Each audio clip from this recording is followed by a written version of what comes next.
Alors, vérifions toutes nos agendas. Oui, nous sommes prêtes. Le 15 au matin, café chez Jean. Le 15. Le 31, la caresse. C'est Ruth qui s'occupera de vendre la brocante. Comme d'habitude. Ah, oh. Le 7 août, nous avons la foire au troc. Ah oui, ça c'est vrai, le 7. Ah, Et le 14 août, vous venez à ma garden party. Quel merveilleux projet, je m'en réjouis d'avance. Merci. Si toutefois le jardin est présentable pour l'occasion. oh, il le sera, ma chère amie. Je ne me fais aucun souci. Combien pouvons-nous demander aux gens? Seront-ils prêts à payer une livre cette année? Ah, mais bien sûr, c'est tout à fait raisonnable. Bien. Notre chère Sibylle nous a réalisé des affiches d'une beauté tout à fait étonnante. Qu'est-ce que Sibylle vous en a dites? beaucoup de Nous allons talent. C'est toutes à la en fois de prendre très bon goût et quelques-unes. très original. Et les distribuer là où nous pourrons.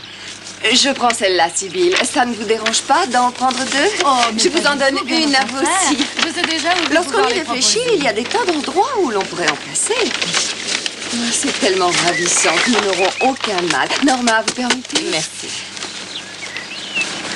Mesdames, est-ce que tout est en ordre? Avons-nous autre chose à voir? Rien de particulier. Très bien, alors mercredi prochain chez Jean. Parfait. 11h, cela vous convient, Ruth?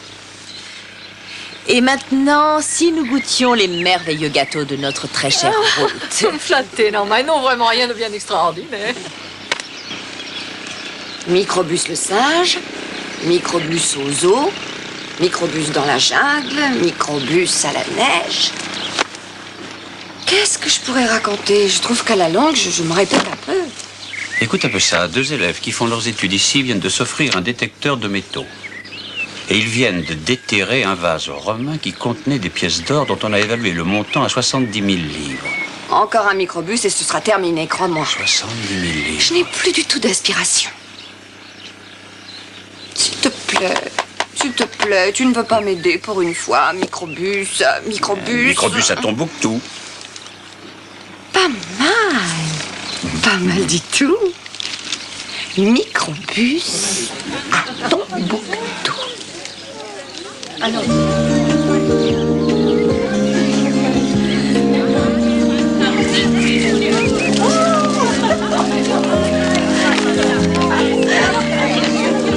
Ta charmante sœur a congédié son comité mondain.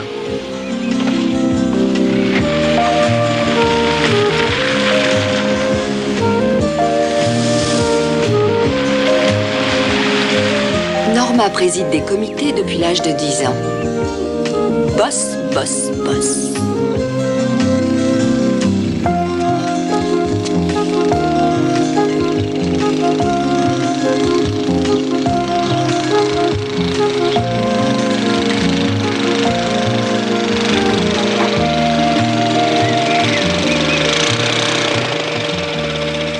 Dites-moi, Crisp, la garden party que je dois donner est prévue pour le 14. Mademoiselle Norma, je ne sais pas de quoi le jardin aura l'air. Comme vous le savez, on m'a promis de l'aide, mais je n'en reçois guère.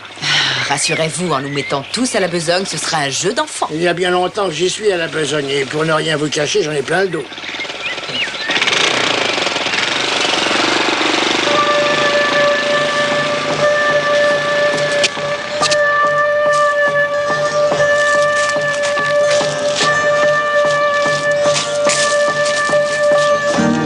Pourquoi ne pas écrire un roman? Enfin, tu sais, enfin, je veux dire un J'ai livre entendu, pour mais adultes. ça, c'est impossible.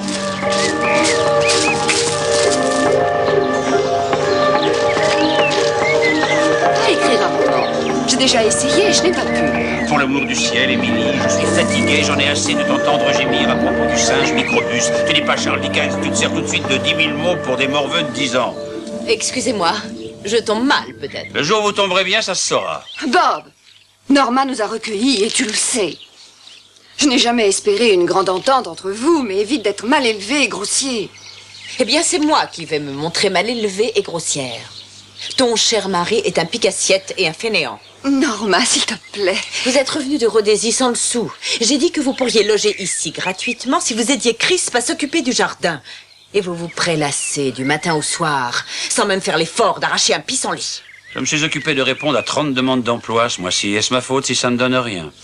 Et pendant que vous faisiez le lézard dans votre paradis de safari, je soignais mon père malade. Je l'ai fait pendant 5 ans. Parce que vous le vouliez Parce qu'il bien. ne voulait pas aller à l'hôpital et que je ne voulais pas le Mais laisser. vous vous en êtes bien sortie, ma chère Norma. Vous avez hérité de tout et Émilie n'a rien. Peut-être, mais je l'ai gagné. Jusqu'au moindre sou. Si notre petit arrangement ne vous convient pas, la porte est ouverte. Repartez au Zimbabwe ou je ne sais plus où.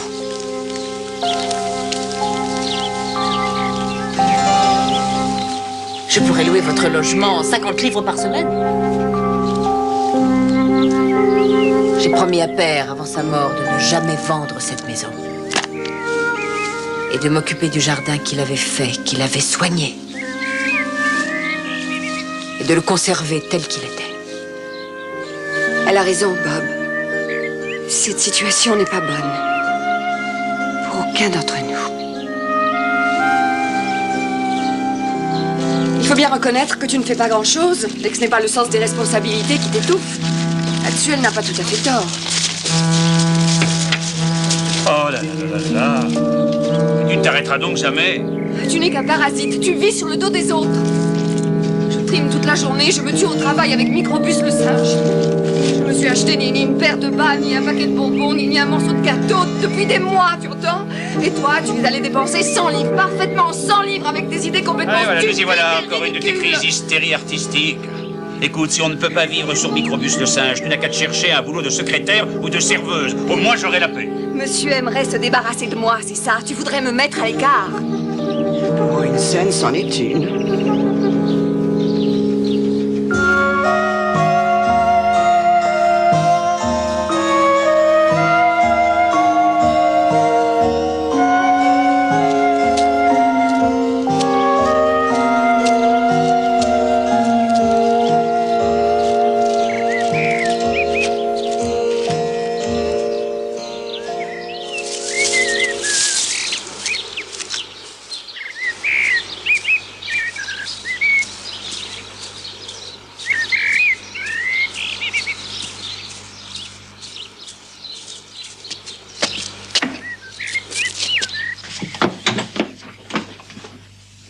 Je n'ai pas frappé parce que tout compte fait, je suis chez moi ici.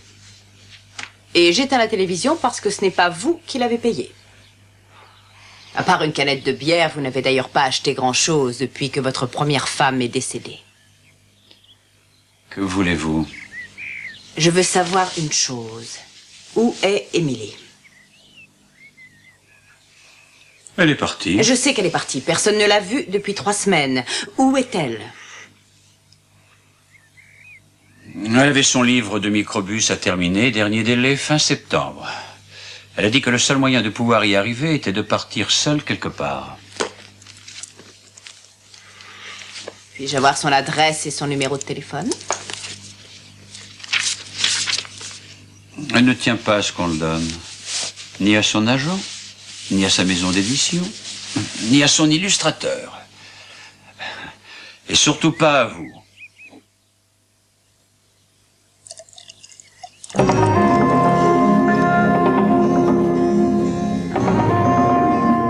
S'il est vrai qu'elle est partie pour écrire, pourquoi n'a-t-elle pas pris sa machine? Elle vient d'en acheter une. Électrique. Si elle était partie avec quelqu'un, je ne lui reprocherais pas. À propos, que sont devenus tous ces plans que vous avez faits et qui n'ont jamais rien rapporté? Des plans avec des idées si audacieuses pour quelqu'un qui l'est si peu.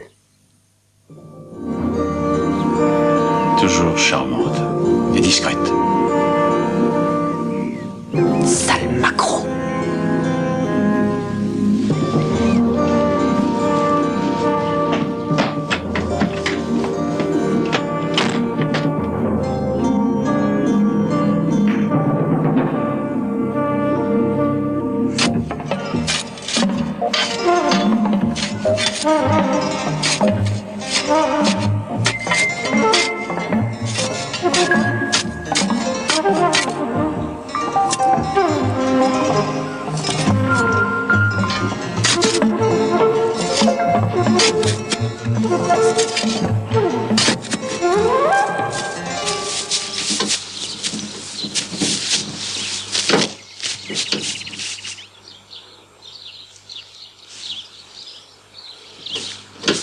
Elle est partie depuis environ 1 mois maintenant. Vous pouvez imaginer mon angoisse. Sa première femme est morte dans un accident de chasse, un safari en Afrique. Après avoir contracté une assurance vie de 20 000 livres sur sa tête. 20 000 mais... Oh, mais qu'est-ce qu'il a fait de tout ça? Il a tout englouti dans un bar à Bulawayo. C'est effroyable. Vous n'avez pas un moyen légal pour lui faire avouer où elle est? Allons, je suis magistrat, Jim. Elle connaît la loi, ma chère. Elle est adulte et il n'est pas tenu de me renseigner. Norma, avez-vous pensé à aller à la police? Évidemment. J'y suis allée hier. J'ai eu droit au blablabla habituel et au laïus sur les innombrables disparitions annuelles, les femmes qui s'en vont, les maris, les enfants, les fugues et le reste. Alors comment comptez-vous agir?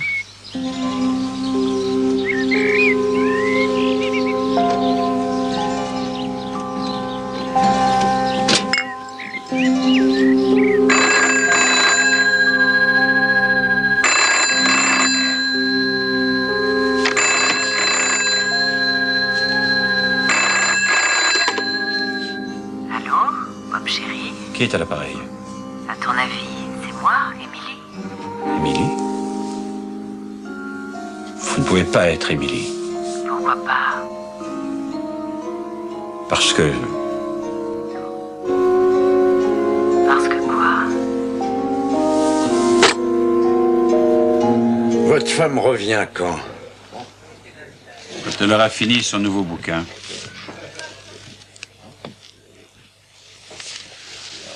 Elle devrait faire passer ça à la télévision. Les histoires pour les enfants, ça rapporte des fortunes. On peut toujours espérer. 19. Salut, Jack. Salut. Comme d'habitude. S'il vous plaît, oui.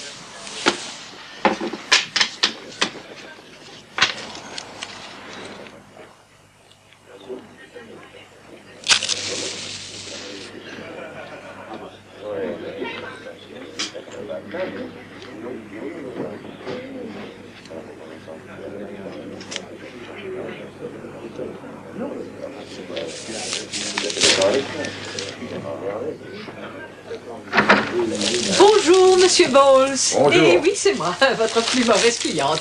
Je ne viens qu'une fois par an vous solliciter pour la vente de charité. Je prendrai tout ce que vous ne voulez pas, parce que tout ce qui ne sera pas vendu ira à l'aide au tiers-monde. Alors même une vieille paire de chaussures peut faire 1 euro en Éthiopie. Je passerai ramasser les affaires dans quelques jours. Je peux avoir des sacs? Combien? 2 ou 3.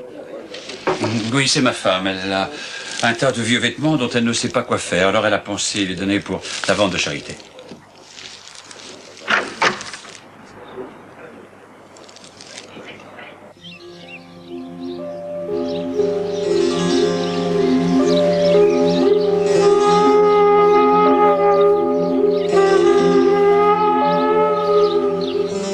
C'est inconcevable qu'elle ait laissé ça en partant. C'est pratiquement la totalité de sa garde-robe. Mon Dieu, Quoi? c'est sa paire de lunettes. Elle ne serait jamais partie sans pour travailler.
Alors, qu'est-ce qui se passe, Bob?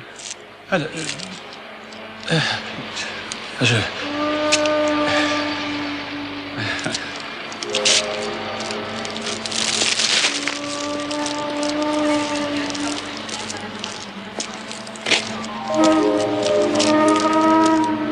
Savez-vous ce que Norma a découvert? Il a assuré Émilie sur la vie pour la somme de 50 000 livres. Non. Je n'invente rien, vous me connaissez. C'était une brillante Et idée. ça a marché. Bob était d'une pâleur. J'ai cru qu'il allait mourir. Je crois surtout qu'il va nous faire une dépression. C'est le but. Il faut qu'il fasse une dépression. Norma, je suis désolée, mais est-ce que ça ne prouve pas le pire? Oui, j'ai bien peur que ce soit vrai. Enfin, si Émilie était partie travailler, elle aurait très bien pu revenir. Non. Et s'il l'avait vue dans le village, il pouvait simplement l'appeler. Nous sommes d'accord. On aurait dit qu'il avait vu un fantôme. À propos de fantômes, hélas, je crains que cette pauvre Émilie ne le soit devenue.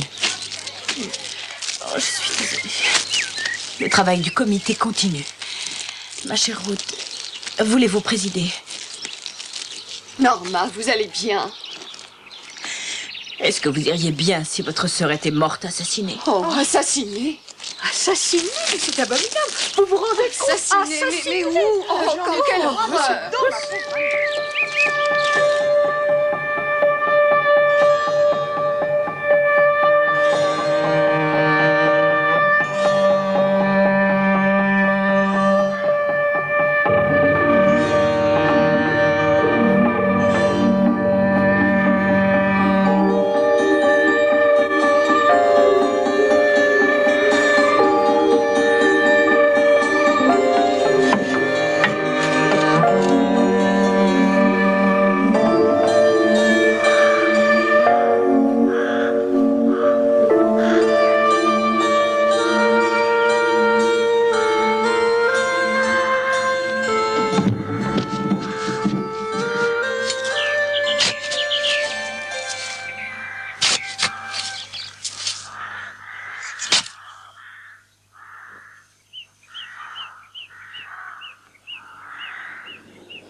mais qu'est-ce que vous avez?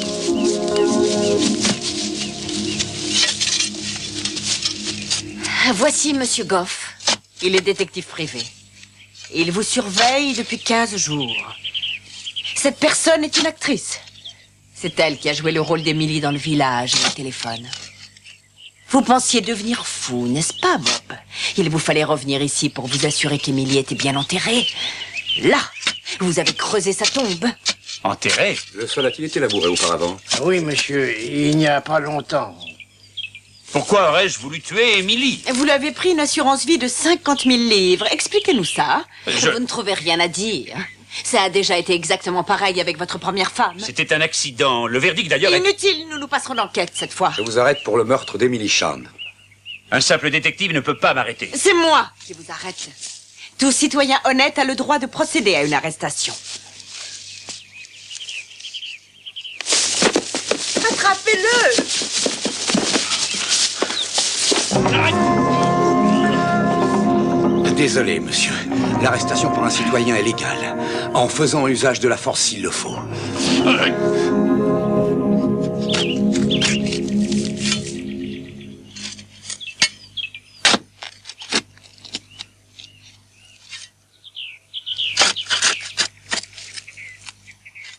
Je sais combien ce sera effroyable pour vous toutes. Vous allez devoir témoigner prêté serment. Oh, Norma, ne vous inquiétez pas pour nous. Vous avez pensé aux autres pendant si longtemps. Pensez un peu à vous, ça vous changera. Hein?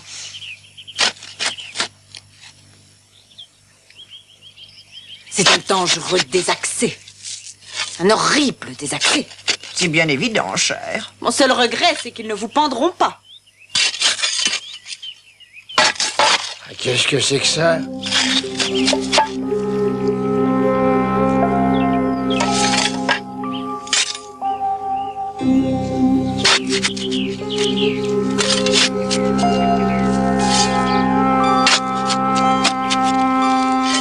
Pauvre Émilie. 6 semaines qu'elle est sous terre. Vous vous torturez, ne pensez pas à ça. C'est trop pénible. Reconduisez-moi. Oh, non. Mais c'est impossible.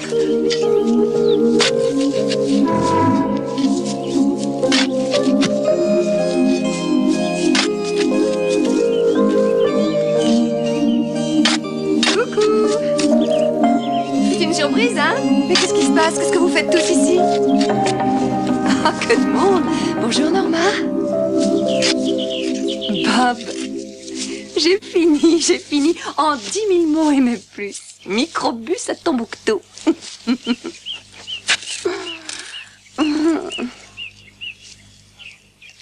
Je ne t'ai pas manqué. Hein, je me suis raisonné.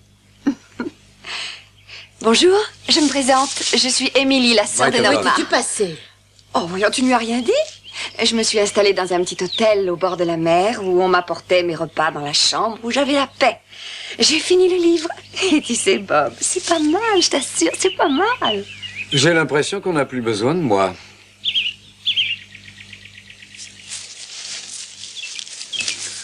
Je peux savoir pourquoi vous creusiez? J'ai fait des recherches sur l'histoire locale, monsieur Goff. Et apparemment, il y avait un site romain, quelque part par ici. Je me suis payé un détecteur de métaux pour passer le temps pendant que ma femme était partie. Et j'ai entendu un bip. Juste là. Je peux vous aider? Je faisais un trou pour trouver un trésor, monsieur Goff.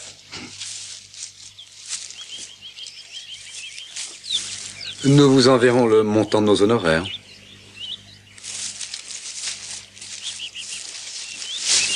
Eh bien, vous allez avoir besoin de vos amis, très cher. Espérons qu'elles vous seront fidèles. Route Sibylle.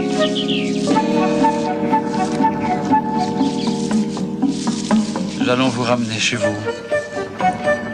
J'ai l'impression que vous avez besoin d'un verre. De plusieurs verres.